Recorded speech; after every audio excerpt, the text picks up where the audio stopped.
ओझा जी साथ में बैठे हैं। बहुत खुशी की बात यह है कि आज से अवध ओझा जी आम आदमी पार्टी ज्वाइन कर रहे हैं। वैसे तो इस तरह की प्रेस कॉन्फ्रेंस में और भी बहुत सारे अवसर पर बहुत सारे नेता पार्टी ज्वाइन करते हैं, बड़े बड़े नेता पार्टी ज्वाइन करते हैं, लेकिन आज मैं व्यक्तिगत रूप से अवध ओझा जी की ज्वाइनिंग को लेकर बहुत उत्साहित हूं। मेरे लिए व्यक्तिगत रूप से बहुत बड़ा दिन है, मैं ऐसा समझता हूं, क्योंकि मैंने खुद अपना जीवन शिक्षा को समर्पित कर रखा है। अगर मेरे सामने कोई ऑप्शन हो कि राजनीति को चुनना है या शिक्षा को चुनना है, तो शायद मैं शिक्षा पर काम करते हुए आगे निकल जाऊंगा राजनीति की जगह। वही जज्बा, वही समर्पण शिक्षा को लेके, और अभी तक की पूरी जिंदगी में वही काम मैंने अवध ओझा जी का देखा है। करोड़ों युवाओं को न सिर्फ प्रेरित किया है, बल्कि अपने काम से उन्होंने उनकी ज़िंदगी बदली है। और उसके अलावा भी जिस तरह का काम उन्होंने ऑनलाइन माध्यम का इस्तेमाल करते हुए किया है, तो वे एक बहुत बड़े शिक्षक हैं। आज आम आदमी पार्टी ज्वाइन कर रहे हैं। मैं उम्मीद करता हूं कि उनकी ज्वाइनिंग से हम सब बहुत एनरिच होंगे, देश का शिक्षा तंत्र बहुत मजबूत बनेगा। मैं माननीय अरविंद केजरीवाल जी, हमारे नेता और राष्ट्रीय कन्वीनर, से अनुरोध करता हूं कि श्री अवध ओझा जी को फॉर्मल ज्वाइनिंग करा के पार्टी में उनका स्वागत करें।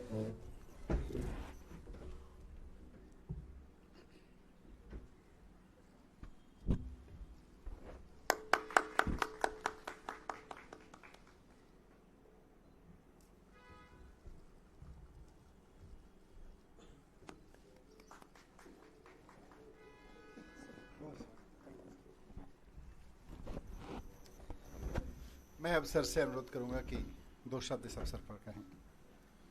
अवध ओझा जी। जय हिंद फ्रेंड्स। सबसे पहले मैं आम आदमी पार्टी और आम आदमी पार्टी के सर प्रमुख अरविंद केजरीवाल जी, मनीष सिसोदिया जी, सबको सहृदय से धन्यवाद देता हूं कि उन्होंने मुझे राजनीति में आकर शिक्षा के लिए काम करने का अवसर दिया है। शिक्षा एक ऐसा माध्यम है जो परिवार, समाज और राष्ट्र की आत्मा है। जितने भी देश दुनिया में महान हुए, उनकी पृष्ठभूमि में कहीं ना कहीं शिक्षा का योगदान रहा।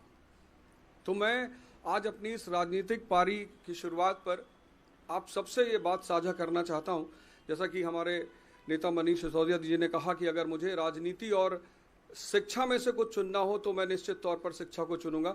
ऐसा ही कुछ उद्देश्य मेरा भी है, और राजनीति में आकर शिक्षा का विकास मेरा सर्वोत्तम उद्देश्य है। धन्यवाद।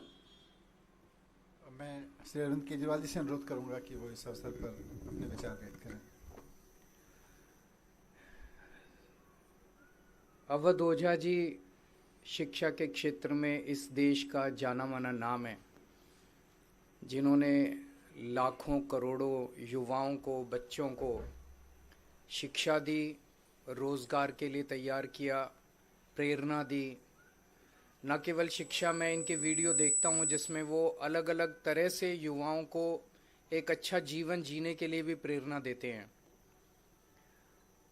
उनके आने से अभी तक जब भी किसी नेता को हम ज्वाइन कराते हैं तो हम कहते हैं इनके आने से आम आदमी पार्टी मजबूत होगी।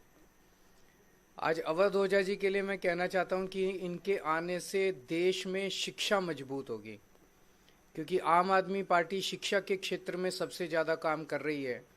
और आम आदमी पार्टी के ज़रिए जब ये शिक्षा में काम करेंगे तो देश की शिक्षा मजबूत होगी। और राष्ट्र निर्माण में शिक्षा का सबसे बड़ा महत्व है, तो राष्ट्र निर्माण मजबूत होगा एक तरह से। हमारी कोशिश ये रहती है कि जिन क्षेत्रों में आम आदमी पार्टी, जो आइडियोलॉजी हमारी है, भ्रष्टाचार निरोधक, शिक्षा, स्वास्थ्य, इन क्षेत्रों में जो भी अच्छे लोग हैं जो काम कर रहे हैं, उनको राजनीति में लाया जाए ताकि राजनीति में आके वो अपना और ज़्यादा योगदान दे सकें। राजनीति में आने से पहले हम लोग भी एनजीओ में काम करते थे, मैं, मनीष जी, और एनजीओ में रहते रहते हमें लगने लगा कि एनजीओ के ज़रिए राजनीति के बाहर एक लिमिटेड तरीके से काम कर सकते हैं, इतना ही काम कर सकते हैं। जैसे मैं सुंदर नगरी की झुग्गियों में काम करता था तो वहाँ पे 2 या 3 सरकारी स्कूल थे। उन सरकारी स्कूलों को ही ठीक कराने में पूरी ज़िंदगी बीत जाती है हमारी। लेकिन जब राजनीति में आए तो एक ब्रश से हमने दिल्ली के सारे सरकारी स्कूल ठीक कर दिए। तो अवध ओझा जी अब जब राजनीति में आए हैं तो वो शिक्षा के क्षेत्र में, रोजगार के क्षेत्र में खासकर एक बहुत अहम भूमिका निभाने वाले हैं, जिससे दिल्ली को और देश को बहुत फायदा होगा। तो मैं तहे दिल से अवध ओझा जी का पार्टी में स्वागत करता हूं।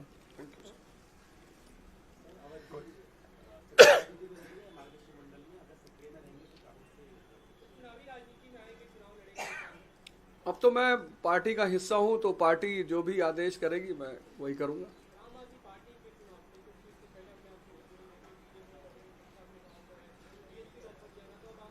आपने आम आदमी पार्टी की जो शिक्षा का विकास धारा है, सिर्फ उसमें एक आध पॉइंट अगर आप देख लें कि 97% रिजल्ट है 12th का गवर्नमेंट स्कूल का। एक साल में तो 99% आया था। एक साल में 99%। 2015 में सिर्फ 15 लड़कों ने, गवर्नमेंट स्कूल के लड़कों ने IIT मेंस क्वालिफाई किया था। इस बार 783।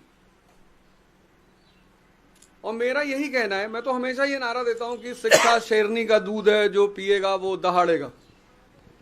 और डॉक्टर सर्वपल्ली राधाकृष्णन जी कहते थे कि 2 क्षेत्रों में देश के अच्छे दिमागों को आगे बढ़ना चाहिए, एक शिक्षा और एक राजनीति।